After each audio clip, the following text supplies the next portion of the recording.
This is Paul Schneiderman today on the 127th edition of the Sports Untold podcast. I have a very special guest today, the current Seahawks quarterback coach, Greg Olson. I have a new assistant, Olivia Coyne, and producer. Olivia's been helping me now. She's a student at University of Washington. Olivia's doing a great job.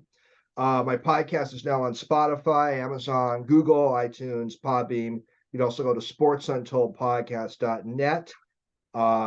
Anyhow, I want to get back to you now, Greg. Greg Olson is someone I've had a chance to get to know a little bit this year. Greg is a Richland, Washington native, Spokane Falls Community College quarterback, also played at Central Washington University. Greg coached at Central. He was a WSU graduate assistant, quarterback coach at Purdue, where he coached Drew Brees at one time. Greg began his NFL coaching career in 2001 as a 49ers quarterback coach. He now has 13 years total experience as an offensive coordinator. He's worked for the Lions, the Rams, the Buccaneers, the Raiders, the Jaguars, the Raiders again, and now he's with the Seahawks as their quarterback coach. Greg, thank you so much for coming on the 127th edition of the Sports Untold podcast, also on Rainier Avenue Radio.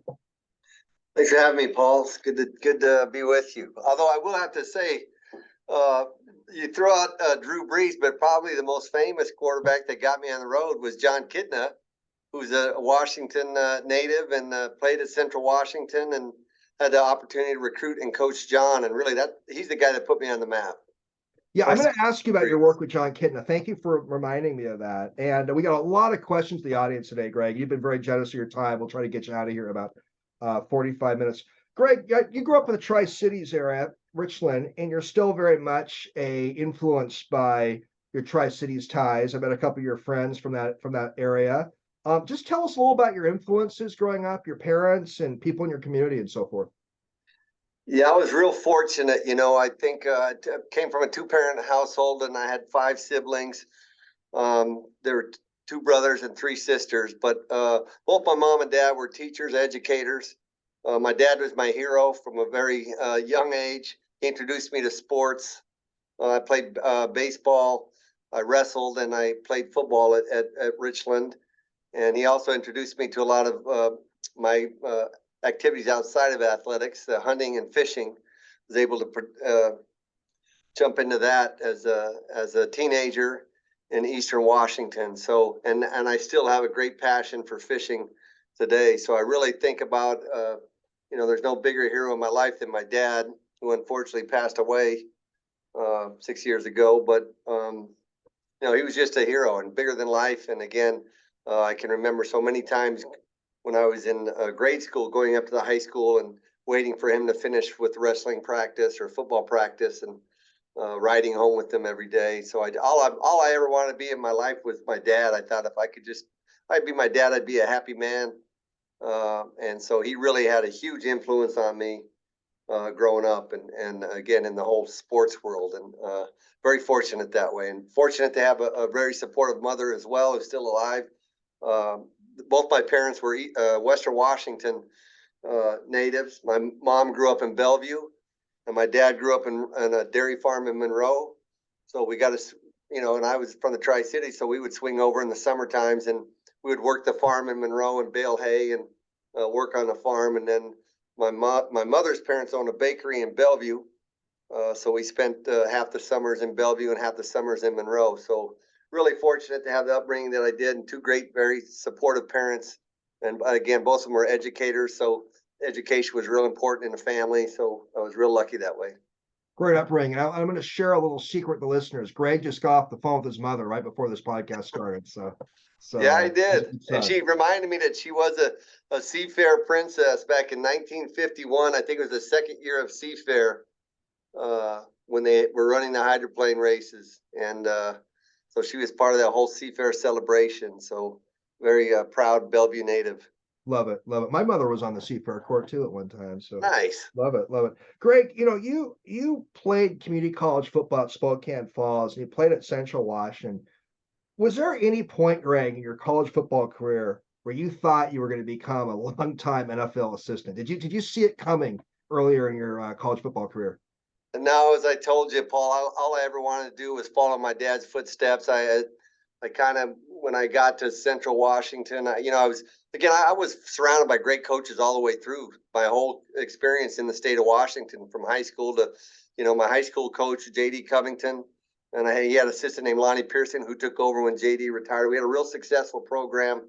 My senior year, we lost in the semifinals to Mount Tahoma, who ended up winning the state championship in 1981. And the next year, Richland won it, the class behind us. But I went from Richland High School to Spokane Falls and played underneath a guy named Bob Everson. And he was very influential in my career as well, because he brought me back to coach at Spokane Falls and said, if you come back, I can get you a graduate assistantship at Washington State or Oregon or Wyoming. His son at the time was working at Wyoming, so he was very influential. And then I went from Spokane Falls to Central Washington, and I played for Tom Perry and Mike Dunbar, two real successful coaches at Central, and we had some successful teams there at Central. So once I went the college route, I really enjoyed being around those coaches, Bob Everson and Tom Perry and Mike Dunbar, and they really kind of also put the bug in my ear about possibly pursuing college football. So I was able to do that from after coaching at Spokane, or I actually coached 1 year at Central after I was done playing. Then I went to Spokane Falls and coached for a year, and then I was fortunate that Bob Everson's son, Tom Everson, was an assistant for Dennis Erickson. And Dennis had just gotten a Washington State University job. And so they were able to bring me on as a grad assistant there. So I was real fortunate. Probably the biggest break of my life was going to Washington State, because Dennis Erickson had brought that spread offense. It was new. It was on the cutting edge of college football. He was the cutting edge coach, and kind of took the Pac-10 by storm a little bit. And people had not seen that offense.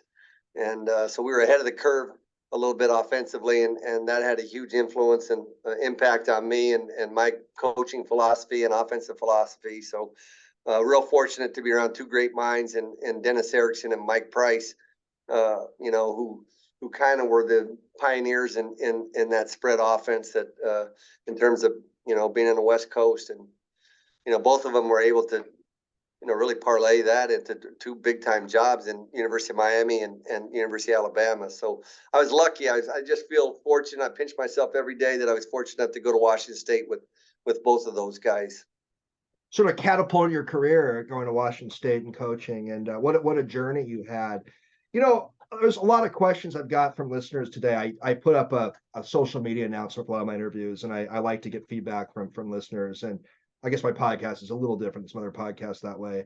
And one question I got was really interesting. It's from George Carlin. He's about probably your age, Greg, maybe a little older. He's a local Little League coach in Northeast Seattle. And I remember George growing up.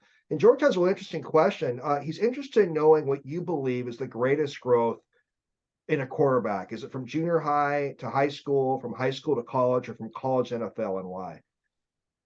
That's a great question. To me, and again, the most difficult probably transition is from college. The most difficult transition would probably be from college to the NFL, but where I think you see the most growth is from high school into college. And, it's just so hard. Again, I was coached college for 15 years before I got in the NFL, but it's just so hard really to look at a 17-year-old and even a 16-year-old. Sometimes you're offering kids that are 16 or 17 and project the growth and project the development of those kids, because there's such a big difference between a 16-year-old and an incoming freshman, or a 17-year-old incoming freshman and a 22-year-old senior in college. So I think it's really difficult, really at not only just a quarterback, but at every position, really, to project the how a kid's going to be able to develop at the collegiate level. And you'd like to think there'd be less mistakes going from college to the NFL in terms of evaluating a player, but there's not. And it's hard to pinpoint really how a super successful college kid, what are the reasons why he doesn't succeed in the NFL. And certainly there are a lot of distractions and a lot of reasons for him. But just in terms of seeing a growth in a quarterback, I would say having coached at both levels, that trying to predict a kid's success from high school to college is much more difficult. And just because there's so much still left, they're still growing. both mentally and physically. It's just a big growth process there. First time away from home for a lot of them, so it's Right. a real transition. What an interesting response to George's question. Um, Another question I got is from Lydia's dad, Ben Coyne, is one of my oldest friends, and Ben's a school teacher. Ben has a question: whether as a quarterback coach, do you find managing egos to be a big part of your job as a quarterbacks coach? Oh, in the NFL for sure, and I'm sure right now in college with the NIL and players getting paid now in college, that's a huge part of it. And that's a part of the reason why I think a lot of college coaches don't. Some don't enjoy the NFL. Is that that's part of the job, is managing those egos and understanding that you're now working with adults and different mindset. They're at a different place in their life, and you know I think still think every player wants to be coached, and they still want to have help, and they still want discipline in their life. It's just you're approaching it a little bit differently because you're dealing with a much older athlete, and an athlete that quite honestly is making more than most of the coaches. When you're coaching a quarterback position, they're making more than most of the coaches on the staff. So managing ego is a big part of it, but I don't think it's the biggest part. And again, I think my first year in the league and coaching with the San Francisco 49ers, Jeff Garcia at that time was the highest paid quarterback in the league. And I'll never forget, he approached me knowing I was a first year NFL quarterback coach and said, "Hey, I want you to coach me like you coached Drew Brees. Coach me like I'm a college kid. You can be hard on me, and I think it'll make me better." So, and that's really for the most part. A lot of people think these guys are spoiled athletes, but for the most part, they're not. They all want to be coached and they all want to get better. What a story! Jeff Garcia just told you to be tough on him. That's Yeah, yeah. and he was a tough guy too. So, but it was a What neat experience. what were some things you did when you worked with John Kitna? He ended up having a successful career. Why don't you share a couple things, listeners, that you did when you worked with John Kitna? Well, I think the biggest thing, he was fortunate that he fell into that beginnings of the spread offense. I had been at Washington State with both Dennis Erickson and Price, as I said, and we'd had Tim Rosenbaugh, who was the number one pick in the supplemental draft at that time, and we had just recruited Drew Bledsoe to Washington State when I left.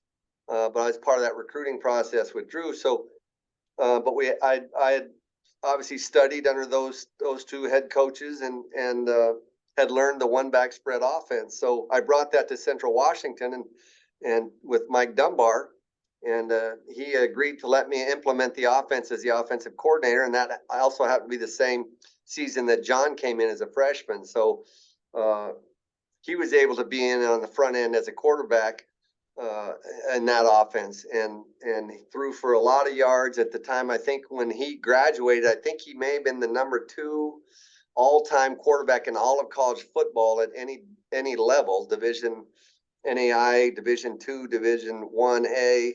I think he was the second all-time leading passer in the history of college football at that point. Now I think he's dropped down below it because everyone's been throwing it now, but in the early 90s, he had led the nation and led the country. So, and again, led all of college football. So he benefited from that.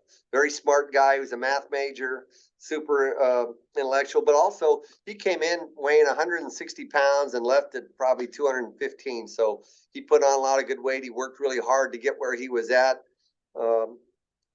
He could throw the ball very, very well. Great athlete, great basketball player, baseball. He could do it all.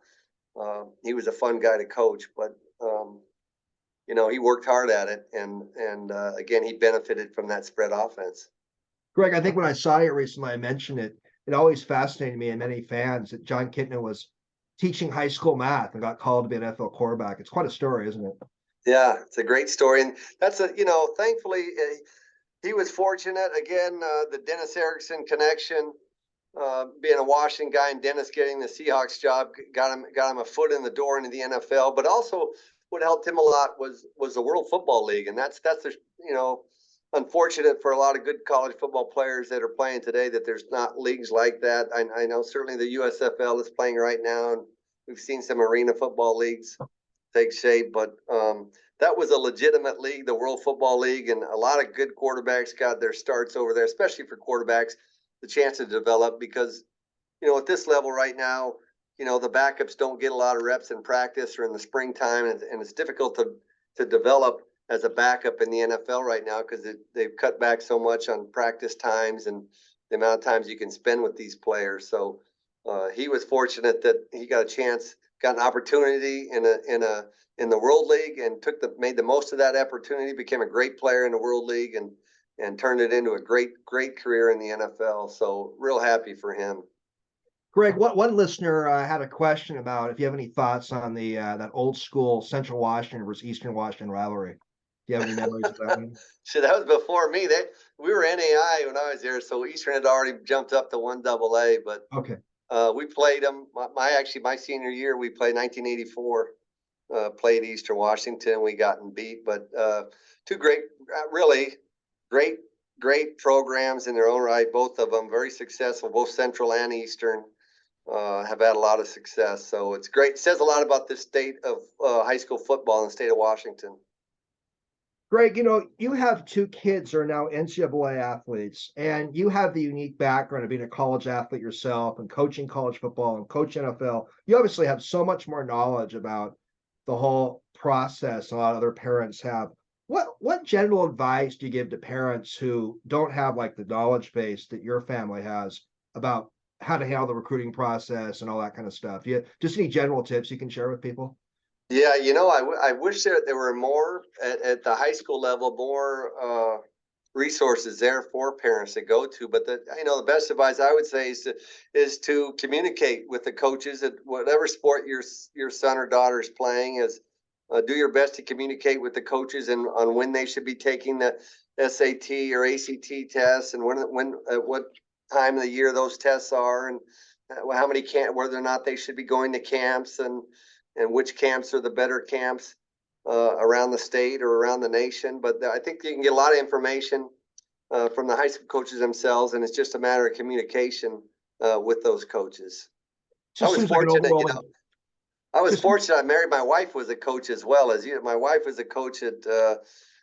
She was a high jumper at Washington State, and she was a real successful collegiate track coach. So it helped obviously for my kids. They had built-in parents that had been the college coaches, so that certainly gave them a leg up. Exactly. It just seems like the whole process is really overwhelming for a lot of families, and I'm glad you gave some general feedback on that. Well, I've asked these two questions about every guest last couple of years. I'm going to pick your brand these two questions. These are two of my favorite questions. I get the best answers. The first question is, who's a deceased sports person history you would have loved to spend some time with? And who is a living sports figure, Greg? Could be a manager, coach, player that you would love to interview or spend some time with. Well, I'm going to go with again, and I think Kobe Bryant, from what what I still look at YouTube's and some of the interviews that he's had. I think he's fascinating, and he would have been certainly a deceased athlete, obviously younger than I, but I really think that guy was a special guy. He would have been really neat for me to have interviewed or sat down with and had a deep discussion with. I think that'd be pretty cool. And gosh, living athlete, that's a good one there as well. Because I've actually I've had conversations with a lot of them, but one guy I haven't had a conversation with that I've been in the league the same amount of time as he has. Obviously, he came in around the time that Breeze and I came in, would be Tom Brady. I think Tom Brady would be an interesting guy to sit down with. Me being a quarterback coach and an offensive coordinator, I've certainly have met Tom, but I've never really spent any time visiting with him. But I think he would be a good one to sit down with. Great answers. Another guest mentioned Kobe as a deceased athlete he would have loved to spend time with. You're the first one to mention Tom Brady to the living athlete question. So I can add that name. What a great name to add. Greg, what was your probably your favorite NFL season? You've been working the league since 2001. What season really stood out for you? I think the first one, just because very successful season. We were 12-4. I really enjoyed working for Steve Mariucci. For me, growing up, the Seahawks, obviously, I'm a little older, so the Seahawks did not have a franchise when I was growing up. So my favorite team growing up was the San Francisco 49ers. And I was a big John Brody, Gene Washington, Vic Washington, uh, Dwayne Board, a lot of the old time 49er names.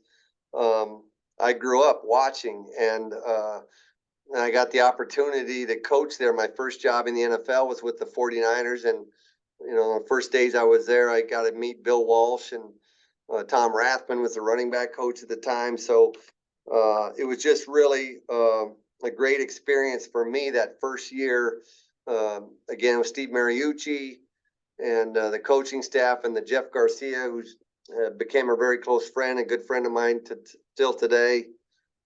Just Rick Meyer was the backup, and he's still a good friend of mine to this day. So just had a great relationship with the coaching staff and those players. And it was, again, my first experience coaching in the NFL, and it's one I'll never forget.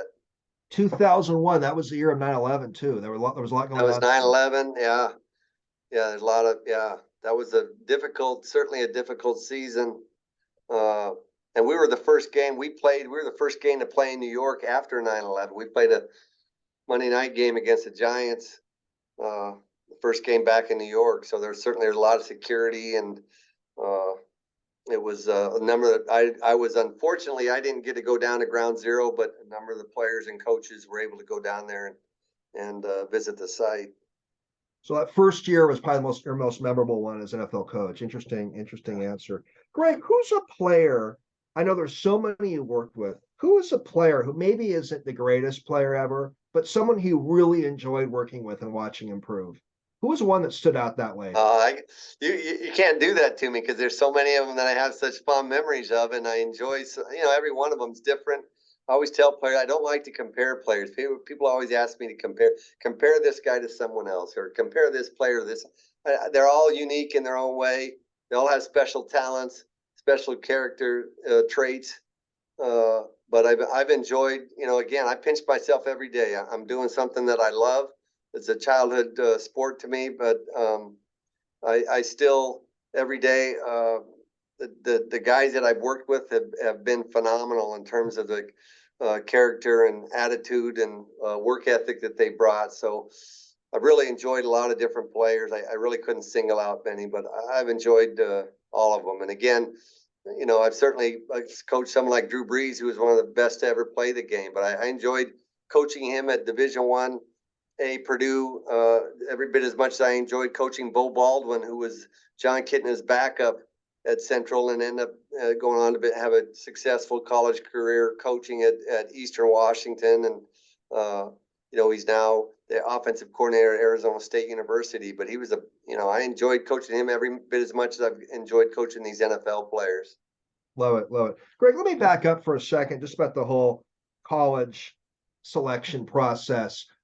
You rose, or you became an offensive coordinator, an NFL coach for many years, and you attended a community college in Central Washington. You went more of the small college route. What advice do you give to a lot of football players? Do you recommend that a lot of football players try the small college route? I just wanted to play. I had a real passion for the sport. I wasn't sure if I was good enough, to be honest with you. I didn't get offered a scholarship. I broke my hand my first game of my senior year, my throwing hand, so I was unable to play. I was able to come back for the playoffs again. I told you we'd lost to Mount Tahoma. So I didn't get any scholarship opportunities, and I knew I wanted to play, so I chose the junior college route. Well, I broke my ankle my freshman year at Spokane Falls, and was able to play my sophomore year, but I didn't get any scholarships opportunities leaving Spokane Falls. So I knew I wanted to play. I wasn't sure if I'd be happy as a backup. I played at Central. I enjoyed my opportunities there. I think it's a little more difficult maybe to get into coaching at the Division I level or the professional level. Going that route, it's harder. There's not as many connections that you can make. I don't, in my belief, it'd be easier, I think, for a kid to try to go the Division I route and go that direction to get to at least coach at a higher level. But I say that sitting here, as now a 22-year coaching veteran in the NFL, but I probably was a little more difficult route than others have taken. That's why I said I feel very fortunate, and kind of pinch myself every day that I am where I'm at. So a lot of things Great had to story. line for me, and I had a lot of good people around me that helped me. Again, starting with the coaches that I played for and coach with, and certainly having, again, some of the players like John Kitna, that certainly I owe a lot to. Favorite sports movie? Favorite sports movie. Remember the Titans is a pretty good one. Good choice. Good choice. A friend of mine, Dean Nielsen, he's a football fan. He had a question for you. He was curious to get your take on the 2023 NFL draft and how there were 5 prominent college quarterbacks that are being profiled. But I think his specific question is, any comments on why Will Levis from Kentucky dropped to number 33? Any thoughts on maybe why Levis dropped a bit? Dean was just curious about that. Yeah, like I said, I think everybody has their own take on all of those guys, and it's that way every year, and I've been studying this draft at the quarterback position for actually over 30 years. I've been really interested and intrigued by the draft, and over a 30-year study that I've done, it's like only 30% really of those guys ever make it in the first round. I'm talking about first round picks. Only 30% really are hits, and it's less than 15% with the other rounds. So there's no guaranteed success for anybody. Why he slipped, I don't know. We were, certainly we had interest in all of those guys. We went and visited all of them, but everyone's got their own flavor that they like, and he slipped, and we'll find out if people were right or wrong on him. But you really won't know for 3 or 4 years. So, Like picking a stock in a lot of ways. Greg, just a question with the draft. I may ask you this question when we talked before, but another question from the audience is, who has the final say on a draft pick? The coach, general manager, owner? Who has the final say? it's been different. I've been on, I don't know, 9 or 10 teams now in the league. I had 3 stints with the Rams, 2 with the Raiders, 2 with the Jaguar, but at every place it's been different. The delegation of power, I guess. I think for the most part, it's a collaboration between the general manager and the head coach. Been very few teams where the owner, has also been involved in it. I know the Raiders of the Al Davis days. He was very involved in the draft. So there's, depending upon who the owners, I'm sure Jerry Jones is very involved in the draft and the choices. So it kind of depends on the franchise, but I think for the most part, it's pretty much a collaboration between the head coach and the general manager. As a fan, I can see Jerry Jones wanting to have his influence in it. I'm sure. You can see Al Davis too. Right. His stories are legendary. Right. You work for the Raiders. Greg, you're working with the Seahawks quarterbacks right now. Geno and Drew Lock, and this new quarterback is Holton Allers, the new. I think he's going to be third quarterback. But about Geno, what can you share about Geno that maybe the fans don't know? Do you have any interesting tidbits about Geno that maybe the fans will find interesting? You obviously work with him every day and stuff. Yeah, I don't know if there's anything that they don't know. I just know that his impeccable character and work ethic, his practice habits are phenomenal. He's very well read. He's passionate about the position, which I think is very important. So certainly be passionate about playing the sport, but he's passionate about the quarterback position, which is, I think, part of the reason why he's been able to play as long as he has in the ways he excelled last season with the second opportunity. It's because he doesn't take the position lightly and the responsibilities of the position lightly. So I think the fans should feel good knowing that they have a responsible, respected leader on the football team that is a tremendous person and got tremendous work ethic. Any insights you have on our 2 backups right now? Drew Lock and Holton. Yeah. As the quarterbacks, it's hard right now because they don't get a lot of reps. Geno's not giving up a lot of reps this time of year. So, but those 2 guys again, they're certainly competing. As Coach Carroll would say, competition is everything. So they're not necessarily taking a back seat to Geno's. They're pushing him as competitors. They're just not getting the repetitions that Geno's getting right now. But they're both, again, stellar character guys, and been a pleasure to work with for me in the last 3 months that I've been here. Love it. Can I get like 2 more questions in, Greg? I'll let you go. Is that okay? Sure. Great. I hear a rumor that Pete Carroll can hoop it up. He's a good hoop. Yeah, those rumors are true. he can still hoop it up. I think, yeah, that was one of the most enjoyable things. I tell my kids, I was leaving work one day and I looked in the indoor and they have a basketball court set up in there. They've taken it down now that we've started the OTAs, but they had a basketball. We would play in there post work or lunch hoops. But I was leaving one day late. It was late. It was probably 6:30 at night, 7 o'clock here in the off season, and he was out there by himself, shooting hoops and chasing the ball down, and all by himself. And the lights were off. It was almost dark, and I was so impressed with that. I immediately called my wife and kids and said, "Gosh, this guy is for him to be out there uh, by himself again as a workout, kind of at the end of the day, winding down. I was impressive, but yeah, he's got a good jump shot. Uh, he plays a little dirty defense. He's been known to step on my foot or grab my shorts, but he's a hell of a player. 72-year-old guy about it. It's quite a story. Greg, I guess I have two more questions. I'll let you go. You feel good about 2023 Hawks? You think things are looking pretty good? I feel great. Obviously, they exceeded expectations. I think probably exceeded expectations from everyone but themselves. I'm sure in this building, Pete set the bar very high, and the players come through. And I think the loss, obviously, of Russell Wilson left a lot of question marks last season, but hopefully Gino answered those questions. And it's always every year's different. It's certainly a process. But I think that obviously between our general manager and Pete, I think that those two guys have been together a long time, so got trust in them. And again, we've got good turnout right now for the OTAs. We've had a lot of guys here working hard, and that's been good. So I think we set the bar high, and most people, when you set high standards, most people achieve those high standards. So we're going to set those standards high for this team, and hopefully we'll meet that standard. Well, I'm excited for the 23 Hawks season. Very excited. Greg, this has been my final question. This has been so much fun. I really enjoyed this. When you watch a football game, you work in football, you played football. I mean, you're in the football business. What do you think you see in games that the average fan is maybe missing? For me, fortunately or unfortunately, you're always trying to diagnose situational football and think about decisions that you would make, uh, and looking at different plays and different blitzes. I always try to watch the pressures and third downs and things defensively, and always trying to analyze the game, I guess, and that's part of it. And I don't know if that changes. I told you that I how I got here.